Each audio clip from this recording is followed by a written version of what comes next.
Olá, desculpa, olá pessoal, tudo bom? Vamos falar aqui, na aula passada a gente falou sobre, lá no livrinho de vocês, né? A gente falou sobre a parte de todos os seres vivos, né? O ecossistema, o nosso habitat, a biosfera, os organismos, a comunidade, a população. A gente falou todo esse processo. Agora a gente vai falar sobre a questão da cadeia alimentar. No nosso ecossistema, né, que eu falei na aula passada, ele é composto por um conjunto de fatores, né? Tanto vivo, né, e não vivo, né? No caso, o ecossistema, nosso ecossistema não vivo, como a água, a radiação solar, pode ser a atmosfera, e os fatores vivos são as plantas, os animais, o micro-organismo, né, entre outros, né? Todos aqueles que têm vida.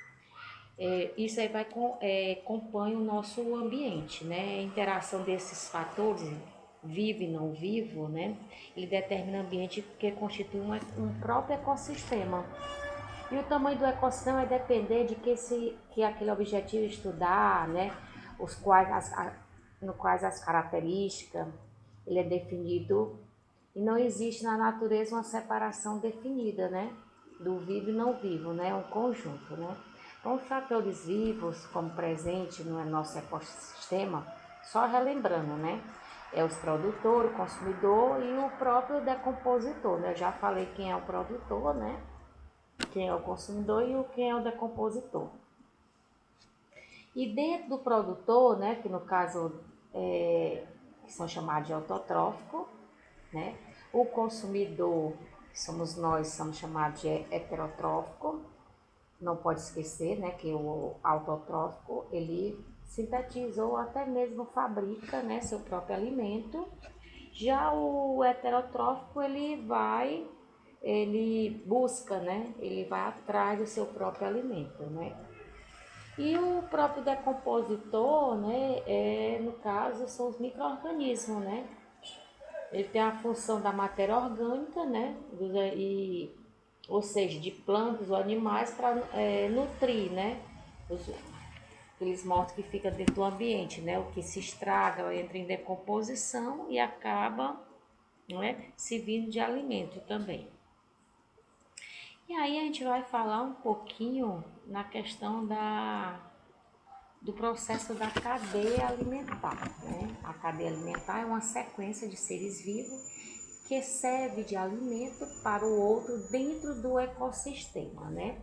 Lá no livrinho de vocês tem lá a sequência, logo em seguida fala sobre a cadeia alimentar, certo?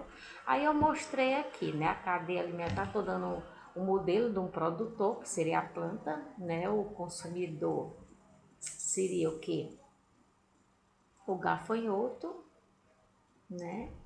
E o sapo, né? Que no caso aí vai entrar em decomposição. Por quê? Hein, pessoal? Você sabe dizer?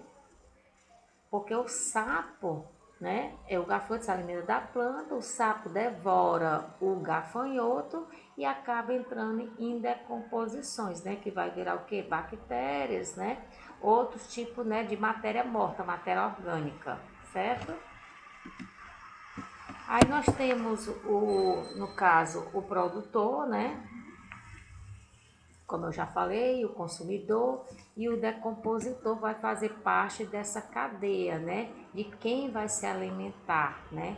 Então, de acordo com a setinha, vocês vão verificando como é que ocorre esse processo, né? Quem é o produtor, quem é o consumidor e quem vai ser o decompositor, né? Acontece isso tudo dentro da que a gente chama do ciclo da natureza, né? Que é a cadeia alimentar.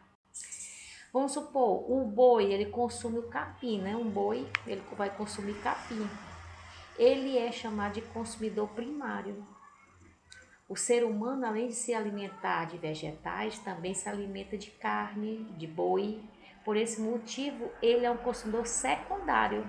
Porque, primeiro, quem é o produtor, né? No caso, a própria capim.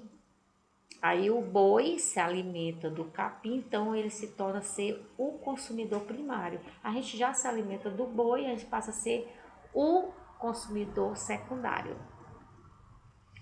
Tanto o homem quanto o boi terão um tempo de vida definido, né? E serão decompostos pelos decompositores da matéria, será devolvido novamente ao alimento. E esse ciclo é chamado de cadeia alimentar. Sempre vai acontecer esse processo, ok?